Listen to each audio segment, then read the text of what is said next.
welcome to Would I Lie to You, the show with naked truths and well-dressed lies. On David Mitchell's team tonight, from Loose Women, a singer who came third on the X Factor and went on to make an absolute fortune for Simon Cowell, it's Stacey Solomon.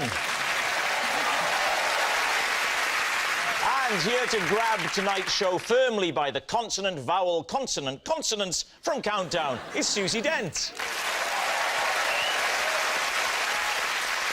And on Lee Mack's team tonight, a man who cried when he won Strictly. I did too. I had a tenner on Ed Balls. It's Ole Aduba. And a comedian who in 1993 starred in The Smell of Reeves and Mortimer. These days, that smell, of course, is a mixture of Werther's Originals and gin. It's Bob Mortimer. We begin, as always, with round one, Home Truths, where our panellists each read out a statement from the card in front of them. Now, to make things harder, they've never seen the card before. They've no idea what they'll be faced with, and it's up to the opposing team to sort the fact from the fiction. Susie, you're first up. OK. My dad once broke my leg during a particularly vigorous bout of gargalesis. Lee, I can guess your first question. So, what does the word dad mean? So, go on, what is gargalesis? Gargalesis is very heavy tickling. Oh. Did you call it roughhousing? We used to call it roughhousing, as well as gargalesis, obviously. We call it roughhousing? Yeah. That's like where I used to live.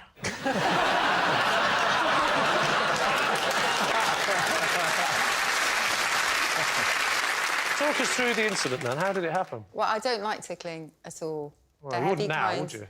Or the light kind, which is called knismesis. It's called what? Knismesis. Did you just say the same word backwards? You did that weird thing with knismesis. Anyway, gargalesis is the really heavy kind. Are you... Sorry, did your family make these words up for fun, or are these actual words in the dictionary? These are actual words, yeah. Oh, OK. In the dictionary. So, there he was. Your dad was tickling you where? On the landing.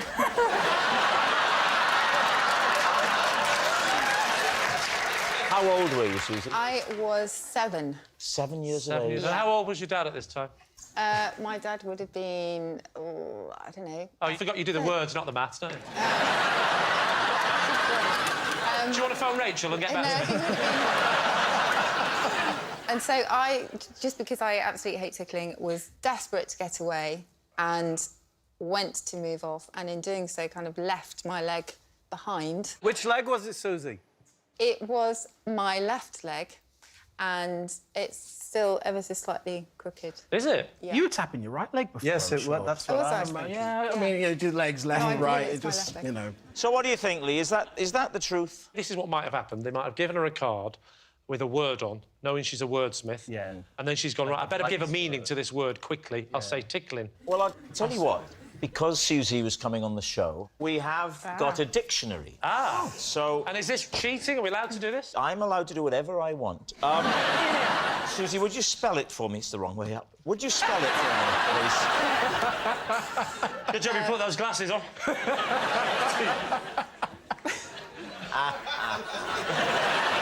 I'll never forget the day. There.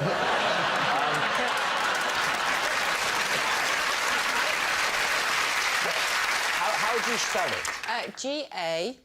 Right, give me a minute. R-G... G-A-R-G... A-L... G-A-R-A-L. G-A-R-G-A-L. I've got G-A... What? Would you... Let me say I've got G-A-R, OK. and then... Right. Oh, my God, it's like trying to get my dad to write an email.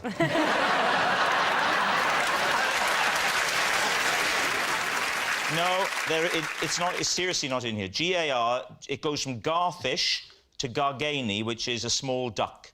Oh, yeah. OK, so we've got a problem here, haven't we? Because we found out that the word doesn't exist. You said G-A-R-G-A-L. It's a small dictionary. It's not a small dictionary, it's huge. So, what's it going to be? I'm totally confused on this one. I'm lying now, I think. You're a liar now? Yeah. Why? Well, based on the wrong leg, this strange word, two strange words. Not for me. So we say lie. For me, yeah. So lie? For lie? me, lie. We're going lie. It's a lie. Susie, Truth or lie? It is, in fact... Yeah. Well, there we are. It's true. Susie did once break her leg after her dad tickled her. Bob, you're up next. Ooh. For the past 15 years, I have performed my own dentistry. David's team.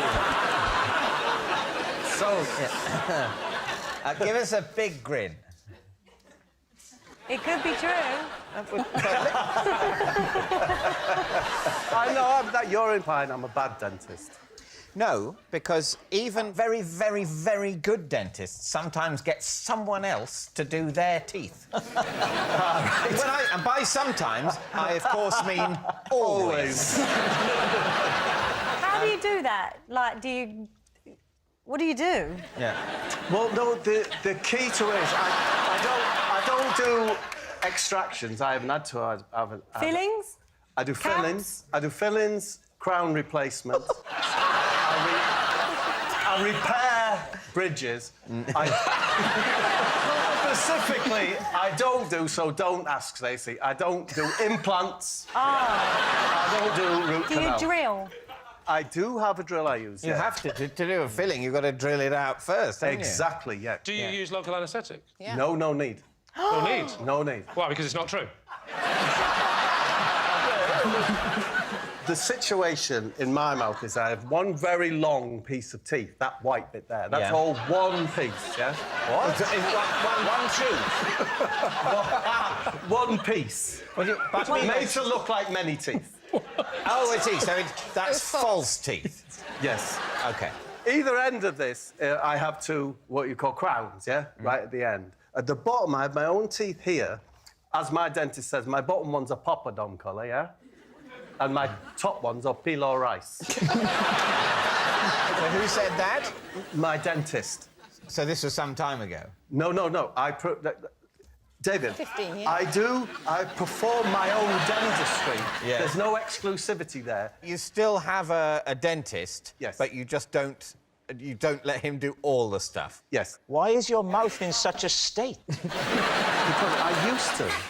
I used to have 17 sugars in a cup of coffee or tea. 17? 17, yes. 17 in a mug? Yes. If I had 18, it's too sweet for me.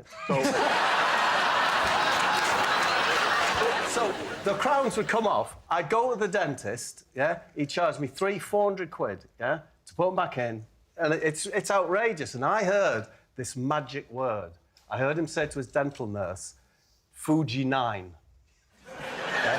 Fuji 9. And I became aware that this Fuji 9, it's actually a luting cement, which means you can use it... Are you sure he wasn't halfway through a Japanese football result? You can actually use it... It mixed 1-to-1, the liquid and the powder, it's a cement, yeah? Mixed 2-part liquid, Yeah. then it becomes more malleable for fillings. I found a way via my TV work to get hold of some Fuji 9. Once you have Fuji 9, Why could you are a dentist. So what equipment do you have, then? All I have is my Fuji 9 with its little orange spoon, with a bigger end and a littler end. For the different amounts, depending on whether you want the 50-50 or the 2-to-1. That's Fuji 9. Yeah. It's all done for you. It's done for you. It's magic. It's magic. And then It's magic. it's like the cement is softer than your teeth, yeah? So I have a leather maker's drill, yeah? A leather maker's drill. Yes, a leather maker's drill, because that has sanding fitments to grind it down. You got to check your bite after you fix a crown. If you get it a bit wonky, your bite won't be right. So you have to file the Fuji down. Oh, that bite's nice now. That's nice. OK, but That's true. The other thing you've got to check after doing your own dentistry is your mental health. Do you not need one of those special lights? Kitchen island. I've got a kitchen island. It's nice to have a kitchen island, isn't it? Yeah. And it has it's the only place with a big light over it. So my son has a PlayStation seat that's very low back, like that. So PlayStation seat. yeah, it's a gamer's seat. And I put that on the kitchen Island. On the kitchen island. Put it on the island. Yeah. So you're up high on the island. Yes, because then that puts the lamp about there. And So you're in a PlayStation gamer's seat. Yes. Balancing on... What's the surface of the kitchen island? do you know, I think it's Corian. It's very nice. Corian was originally what was used for autopsy surfaces. Again, so... Are you doing your own autopsies at home as well? Oh, what to say? Bob, the dog's dead. Bring it in. Bring it in. So, if I was to say this, the hardest thing is somewhere to hold the mirror. I think the hardest thing is But to sell the story, Bob. I have the most curved Indian instrument called the samashi or something. And if I put it next to me on my gaming thing, the curve of it, it's like a flute thing. The curve of it goes there, and I can put my mirror there like that. Got the light there, game thing. Sorry, you hang the mirror on the end of a curvaceous Indian musical instrument. Yes. But this is very specific. So what's it going to be? There's a lot of detail. Yeah. If he was trying to make this story plausible, why would he say the way I set up the mirror is that I tie it to the end of an Indian musical instrument? Do you remember Bob being on this show before? Yes, and it's always true. It's true about the masks in Castle Douglas. It was true about him being able to tear an apple apart with his bare hands. It was true about the game in the gardens. Well, look, whether or not it's true, and we don't know yet, don't try it at home. I should say. Do you ever do extractions, Bob? I've never done an extraction. Because I genuinely had an extraction yesterday, look. You see it out there? Oh, they've not used Fuji.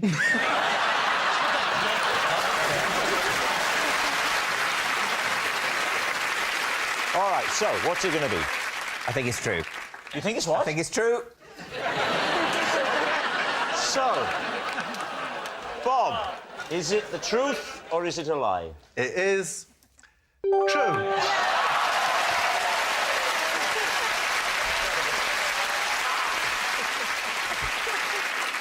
Our next round is called This Is My, where we bring on a mystery guest who has a close connection to one of our panellists. Now, this week, each of David's team will claim it's them that has the genuine connection to the guest, and it's up to Lee's team to spot who's telling the truth. So please welcome this week's special guest, John.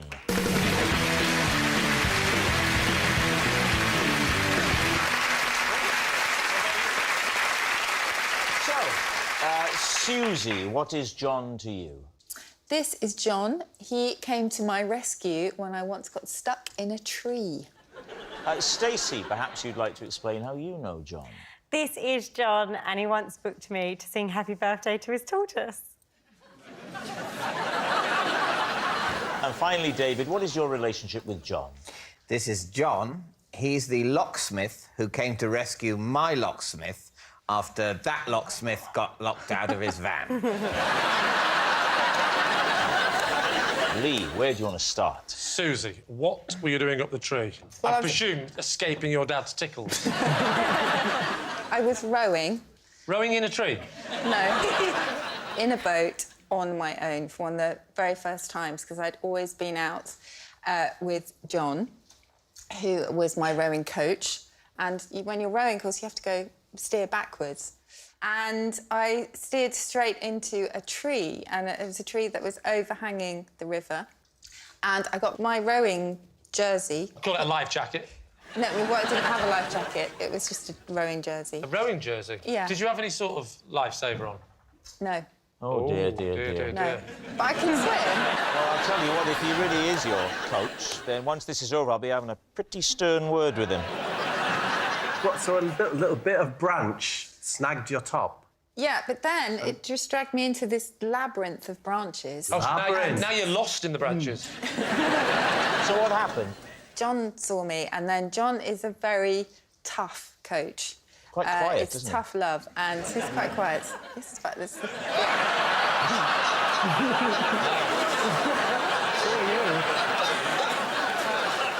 He was shouting instructions as to how to get myself out, but I was in such a dither. Really? And so he walked a little bit down the bank towards me, continued to shout, and somehow... I think I took my jersey off, actually. And It's then not a very I memorable came back story with then, one is it? oar. With one oar. I Which came one? Well, I suppose either or. Did you... That's one for the countdown crowd. Susie, how fast were you going down this river? Because... Really not very fast at all. So- But I just didn't steer properly, and I still have a little scar under my eye. Where So you I... cut yourself there under the eye? Yeah. Wow. Did you have to go and get any surgery? Did you go around to Bob's for his... Bob Mortimer's No, eye surgery? No, that would be Fuji 6. 59. That's for grafting. OK, Lee, who would you like to question next? OK. Stacey, Yes. remind us again, sorry. John booked me to sing Happy Birthday for his tortoise. Right. And was it the tortoise's birthday? Yes. Why would I be singing Happy Birthday for the tortoise if it wasn't his birthday? My dad randomly met John, and my dad, being the crazy man that he is, he makes immediate friendships with people, and John had mentioned that his tortoise, Derek, was turning 60, and that he was a big fan. 60? I know. I thought tortoises lived till, like, 100, so I didn't think it was a big deal for it to be 60.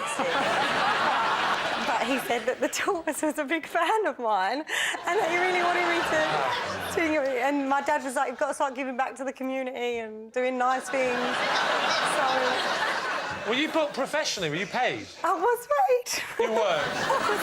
That's your dad's really version of giving back to the community. Is this before X Factor or after? It was only about a year ago.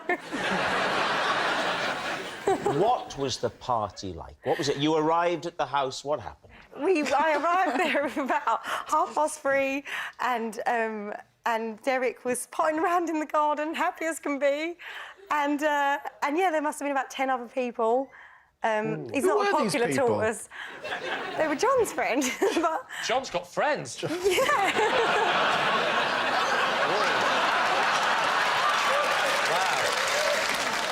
That was the worst look I've ever been given on this show. And did you sing unaccompanied, or was there some musical backing? there was a conversation about doing it like Marilyn Monroe style, but I didn't feel comfortable doing it like that. Would you sing it now for us? If you did want to sing it... Oh, good, you brought the tortoise's head. Would you like to... You could imagine David is the tortoise, if you like. OK. He could just sit there and look at you. Derek? I'm the tortoise. Yes, you can give... He was a bit happier. It was his birthday.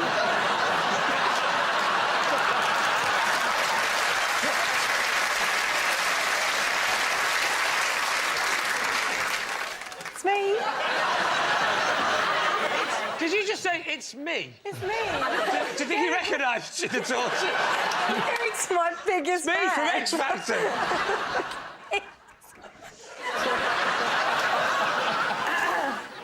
Happy birthday to you, Derek. Happy birthday to you. Come on, Derek. Yeah, it was a lot like that. It was a lot like that. Sorry, have you forgot the words? No, I feel like this substitute for Derek is really not appreciating what I'm doing, and I don't like I take acting very seriously. And I'm immersing myself in the role of a 60-year-old tortoise. And I believe this is how the tortoise will have behaved. But You're I'm telling me there. the tortoise was jumping up and wagging its tail. And I'm sorry, I think we've left I bounds was of there. credibility. All right, what about David? Remind us of your statement. Yes, this is John. He's the locksmith that came to help my locksmith when that locksmith, had locked himself out of his van. OK, so first of all, why did you employ a locksmith? Because I couldn't get into my house. Right. Because? And it was an issue with the lock. What was the issue with the lock? My key had broken in the lock? In the lock. You were locked... You're now locked out. Yeah. So, first of all, what do you do next? I rang my wife. Right. So you had your mobile, you phoned your wife, and you said... Are you still doing the locksmith stuff, love? I said... I'm on a job, Dave, I'm on a job. I'll be round as soon as I can. I can come round Friday, maybe Saturday, but I can't promise. I said, the key has snapped off in the lock. I believe, darling, that you have the number of a locksmith in the area, don't you? So you call your wife, she gives you the number, you phone a locksmith. So who was this first locksmith? What was his name? Andrew. Andrew the locksmith. Your classic locksmith name, yeah? Yeah. Andrew turned up, assessed the situation, and said it'd be no problem. We'll just need to, you know, drill out the lock and replace it. Yeah. And then went back to his van, and lo and behold, what? He'd left the key in it, and he couldn't get in. Wow. Now, I'm taking it he's got your wife's number as well. Right. So when Andrew came, how did he know that that little bit of key had broken off in the lock? Did you tell him? Well, yes. Yeah. Did you I thought I'd give him a clue. No. So, I tell you what, I'll let you work this out for yourself. I'm not going to show the broken-off end of key. You try and get in. How did he examine? Now you try and get in your own van. It's the whole thing to make Andrew seem like a failure. What are you? You can gain admittance nowhere. Who did you phone next? What happens next? I didn't phone. Did Andrew phoned. you almost looked at him then, didn't you? I did look at him. But he didn't phone him. No, he's the phonee, not the phoner. I mean, he's literally the phonee. Yeah. If you're saying you know. So, another one for the countdown audience. Andrew, not John, called his own company. OK. Yeah. OK. Which I thought was a good sign. So John now turns up in the identical-looking van, because it's a company van, I assume. He said, like I was trying to trick you there. Were you not? No, I was just you should try that. So he turns up in a completely different van, right? Yes, we couldn't turn up in the same van. He turns up in a different... In fact, no, what happened was, Andrew rang, John answered and said, well, funnily enough, I'm asleep in the van. And I can open it from the inside. So he turns up. Yeah. And how does he get him out of the van? Talk us through the process. I know he's a locksmith, but roughly what did he do? I don't know, even roughly. No, I just stayed sitting on the bench by my front door. You got a bench by your front door? Bench by your front door? Is that where you make people wait? You don't have benches by the front door. I've wasted this brilliant nugget just mentioning in passing. This should have been on a card. I have a bench by my front door. Wow, a bench by your front door. A front door and a bench in the same universe next to each other. I've never seen a bench by a front door. Try. This is annoying me, because I've been to your house and there was definitely not a bench. Are you getting this bench out just for special people? The amount of times I've knocked on your door and you've gone, sit on the floor and wait. You have been to my house and there was a bench by the front door. You just didn't notice it. Well, I'll tell you, after I went, I left and there isn't one now. Yeah. I can't believe that a team of people, one of whom does his own dentistry on the top of a kitchen island with a mirror attached to an Indian wind instrument, can't believe that someone would have a bench next to a door. Can't believe it. All right, well, we need an answer. So, Lee's team, is John Susie's helpful hero, Stacey's party planner, or David's lock legend? What are you thinking, Bob? Who do you think it is? Well, I'm thinking, is that man a tortoise owner? And I've said to myself, is he a locksmith? And I don't see it. That man's been in cold rivers. Look at him. OK, we're going to have to go with Susie, aren't we? Because I can't see it being the other two. So it has to be Susie. Going to say Susie? Yes. OK. Yes. Yeah, for me, yeah. John, would you please reveal your true identity? I'm John, and I rescued Susie when she got caught in a tree.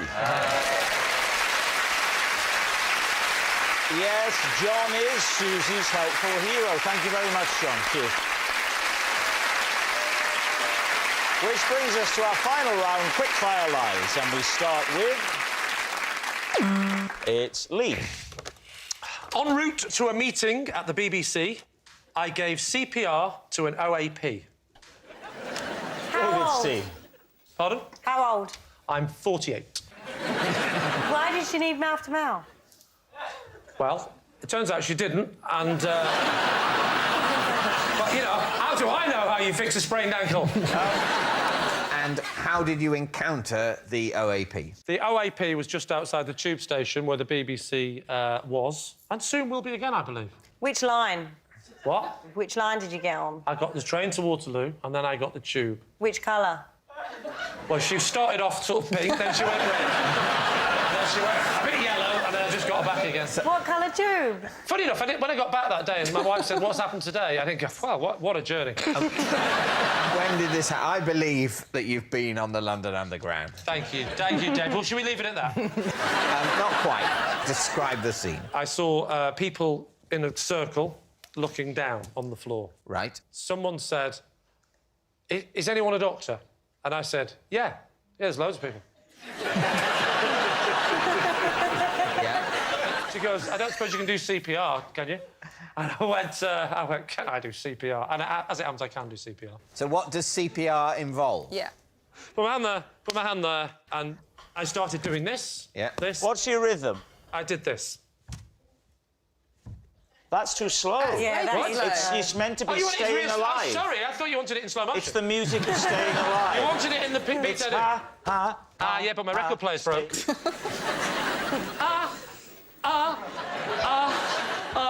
Staying alive. Will you speed that record player up, lad? I'll tell you what, tragedy's the worst. Tragedy. Really upsetting. So what happened? We got a new record player.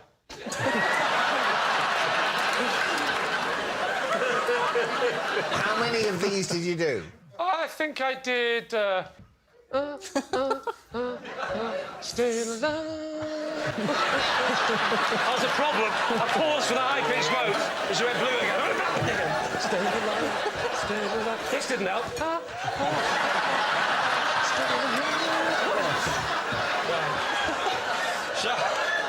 So I'd say I probably got through the first verse. OK, so you did the first verse of Staying Alive, then what happened? And then she literally got up at the right moment of the verse. She went, staying alive! And then the ambulance came and took her off, and she went straight over a bridge and died. All right, so the story. what are you thinking? Stacey, does that have the ring of truth for you? Awful ending to the story, I'm so sorry. I'm very suspicious that he doesn't even know what tube he got on. You really, that's the most doubtful part of the story. What do you think, Susie? Yes. No, I think his rhythm was all wrong. Whoa. You've been told that before. No, I don't believe it. Don't believe it? No. Then we think it's a lie. You think he was making all of that do, up? Goodness I'm me. afraid. Lee, truth or lie? This is, in fact, a lie! I missed. Yes, it's a lie. That noise signals time is up. It's the end of the show. I can reveal that David's team have won by 3 points to 1. Thank you for watching. We'll see you next time. Good night. Miriam, if you like dancing and partying through the night, Havana is the place to be. The Real Marigold on tour next, while BBC Two follows a former rugby player who became a double amputee in his search for work. It's Employable Me.